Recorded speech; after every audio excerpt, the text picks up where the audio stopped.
السلام عليكم طلبة صف سادس. تحية طيبة، نتمنى لكم صباح سعيد. محاضرتنا اليوم هي محاضرة كلينيكال عن موضوع اليوريتريك ستون أو يوريتريك كوليك. طبعا حالة اليوريتريك ستون كلش كومن وكلش راح تشوفوها إن شاء الله بالطوارئ، راح تتخرجون إن شاء الله. Ureteric colic considered one of the most common urological condition and responsible for one of the most severe pain that experienced by human being. Even they said that the severity of the pain that experienced in ureteric colic may be mimic or similar to the severity of the pain during delivery. بهاي المحاضرة راح نحكي التفاصيل كلش عن شلون دا يصير اليوريتريك كوليك وليش دا يصير وأنواع البين اللي تصير at يوريتريك كوليك وشلون نقدر نوصل إلى تشخيص نهائي بالحالة and the strategy of the management of the patient with ureteric colic. بلش احنا طبعا حضرتكم صبورة متواضعة. هاي الصبورة راح تشوفون بيها كدني. هنا كدني يوريتر and the bladder. السؤال اللي يطرح نفسه هنا ليش دا يصير اليوريتريك كوليك؟ Sure, there will be stone in the one of the calyx, and this stone may be passed down to the ureter.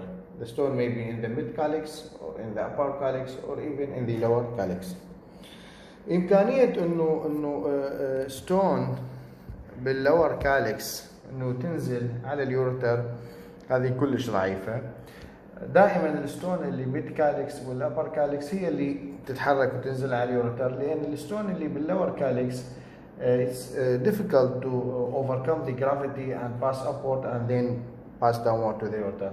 But the stone in the mid calyx and in the upper calyx, it's more easy to be passed from the kidney down to the ureter. So what happened if I have a stone that pass into the ureter? What will happen? There will be obstruction in the ureter, and this obstruction will cause dilatation of the pelvic calyceal system. This dilatation of the pelvic calyceal system here will cause stretching of the nerve ending that supply the collecting system, and the patient will suffer from the severe acute colicky pain. We can describe the pain that's pain wax and wine يعني يروح ويجي على المريض and happened 3 to 5 times per minute.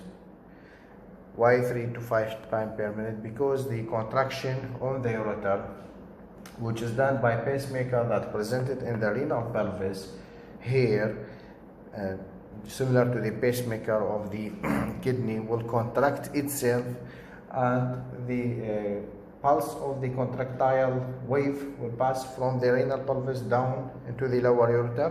So when I have an obstruction due to stone, whatever the site of the stone in the ureter, there will be stretching of the nerve ending of the collecting system of the ureter and the renal calyx. Every time the contraction happened, the pain will happen due to stretching of the nervous system. And this pain usually will not disappear till the patient has two scenarios. Either he passed the stone into the ureter and the pain completely disappear, or we can intervene with the ureteric stone in order to overcome, or in order that the patient will get off from his pain. Some say there is another type of pain that happen in ureteric colic. which is due to increasing intrarenal pressure. This will causing stretching of the renal capsule, and this is the renal capsule that I mark it in a blue color here. Here is the renal capsule. This will cause also pain due to stretching of the renal capsule, and this pain usually come as an agonizing pain, but have a steady level. The patient will not have a peak pain, but the patient will suffer from dull ache pain in his loin region. And this type of the pain is due to stretching of the pelvic calyceal system. So we have two types of pain that happened in ureteric colic. The first one usually happen due to obstruction of the collecting system, and this will cause stretching of the pelvic calyceal system and the nerve ending process. And this type of the pain is colicky pain, wax and one that come 3 to 5 times per minute. And the other pain is due to stretching of the renal capsule, which is more a little bit we can consider with less severity, but the patient will suffer from steady pain, continuous pain in his loin region. And this is the cause of the pain that happened in patient with ureteric colic. زين، هنا السؤال ننتقل إلى موضوع آخر. شلون راح يجي المريض with ureteric colic؟ طبعا أول ما يعني تبدي المشكلة أو ما تنزل الحصوة into the ureter, the patient will suffer from severe loin pain. حكينا بالمقطع السابق ليش صار البين، شنو type of pain. هذا اللوين pain طبعا severe and sudden, and will get an increase every time the ureter contract, and the pain usually within the first 2 hours get an increase in the severity, because the long time the obstruction of the ureter, because long time the more stretching of the pelvic calyceal system, and this will cause more severe pain. The patient usually the pain in the loin region or in the renal angle in the backache, and sometimes the pain radiated anterior into the quadrate of the abdomen, right or the left quadrate of the abdomen accordingly. Sometimes or more commonly we can see that the patient come with the vomiting. Why vomiting? Because irritation or stimulation of the gastric renal reflex, what we call the gastrorenal reflex, which is responsible, the vagus nerve is responsible for this reflex. So the patient come with nausea and vomiting.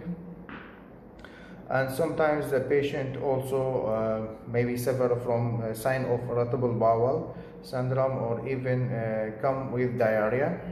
And this is the main common symptomatic presentation of the ureteric colic.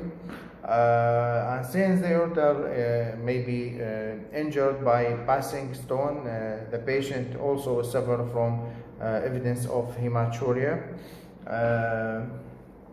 Fever rarely presented as a sign of ureteric colic. Rarely we can see fever in the initial stages of ureteric colic.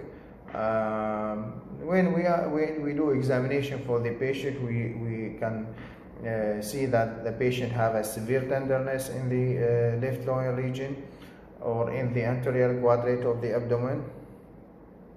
Sometimes the patient may be dehydrated due to repeated attack of vomiting, and as I said that examination of the body temperature usually normal in the first few hours or the first few days of ureteric colic, unless the infection later on develop, and we will come to this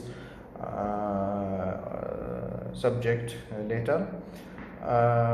So when we face a patient in the emergency ward with this symptom, we can suspect that the patient has ureteric colic. Here in this picture, I draw it. We have a multiple stone in the ureter, and each stone at the different level of the ureter. Why I draw this? because each side of the ureter, when I have a stone, will give a symptom differ from other side. For example, if I have a stone in the upper ureter, the patient will suffer from just loin pain, and the pain is radiated to the anterior gradient of the abdomen, and actually with the pain there will be vomiting also. So when I have a stone in the upper ureter, the patient usually, it's not a must, but usually will suffer from pain in the loin region, and the pain is radiated to the left anterior quadrant of the abdomen. But suppose that the stone pass into the mid-ureter at the time of a presentation to the emergency or to the clinic. Here the patient will have a pain in the loin region also, but the pain will radiate downward to the thigh and downward to the pubic region. هنا الوجع راح ينزل إلى عظم العانة and the upper part of the thigh. But when I have a stone in the lower ureter or in the pelviureteric junction, sorry, in the uretrovesical junction here or lower ureter, here the pain will give a symptom of irritative bladder, like frequency, urgency, dysuria, and the patient felt that himself that he cannot urinate, or even he said that I have urine retention or I cannot urinate. Actually, the stone in the lower ureter will cause irritation of the trigone, and once the trigone is irritated, a symptom of irritative bladder will appear. As I said, like frequency, it will develop frequency, recurrent attack of urination, urgency, he senses that he cannot hold his urine, and recurrent, as I said, recurrent urination, frequency, urgency, and sometimes dysuria. So the stone in the ureter will give different presentation depending on which side it's the stone obstruct the ureter. When we face just like a patient, this patient, or like this case in the emergency, we should first of all we should do investigation for him, and the most important investigation is sending the patient for general urine examination and white BC count. General urine examination, actually we should see red blood cell in the urine, and the patient even will suffer from maybe macroscopical hematuria, but not always, but microscopical hematuria. It is a must in the diagnosis, or it's a must in achieving or reaching diagnosis in patient with ureteric colic. We send the patient white BC count in order to differentiate between the colic and some peritoneal inflammation, because one of the most common differential diagnosis that goes with ureteric colic is the acute appendicitis.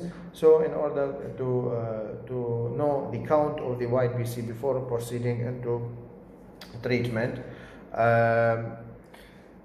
then we send him for radiological investigation.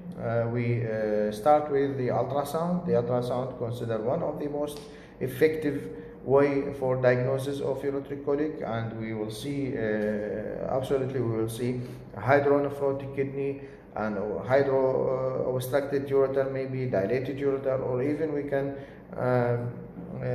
see a stone maybe in the upper ureter or even in the lower ureter.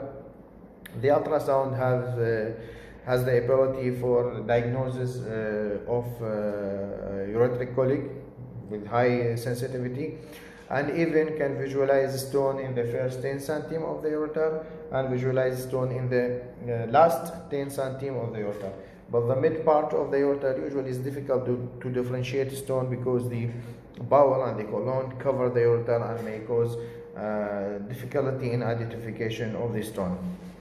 So once we make an initial diagnosis for ureteric colic by ultrasound and also by investigation by general urine examination and excluding of the intraperitoneal infection by white BC, we should proceed in the primary treatment of ureteric colic. So what is the treatment, or what is the initial treatment in the ureteric colic?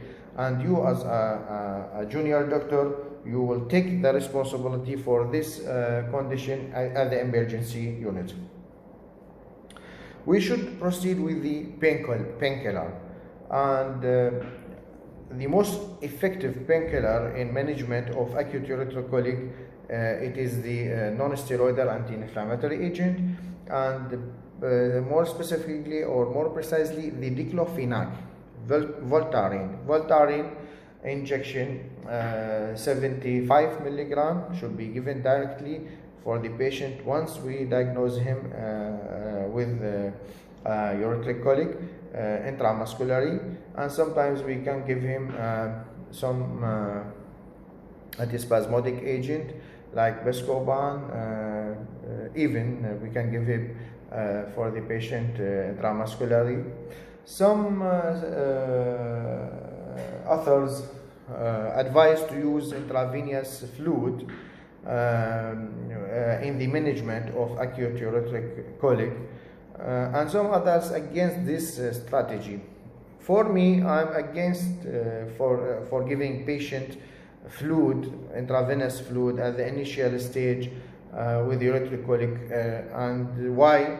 Because if I give him normal saline or if I give him ringer rapidly, there will be more excretion of the urine, a rapid excretion of the urine, and I have an obstruction of the kidney, so there will be more stretching of the pelvic calyceal system, more stretching of the ureter, and this will induce more pain because there will be in stretching, or there will be stimulation of the nerve ending, as I said. In addition, there will be more stretching of the renal capsule, and the pain will increase for the patient. So I am against giving patient intravenous fluid during an initial management of the ureteric colic, unless the patient has a dehydration due to repeated vomiting. I can give him in this condition, I can give him intravenous fluid. What about the differential diagnosis of ureteric colic? We have multiple differential diagnoses of ureteric colic according to the site of the pain for the patient. So if I have upper ureteric stone and the patient suffers from loin pain only, I can put in my mind the differential diagnosis and acute cholecystitis, especially if the patient if the pain on the right side. Also, I can put irritable bowel syndrome in my mind, or even an acute appendicitis or atypical subhepatic acute appendicitis. Also, the patient presented with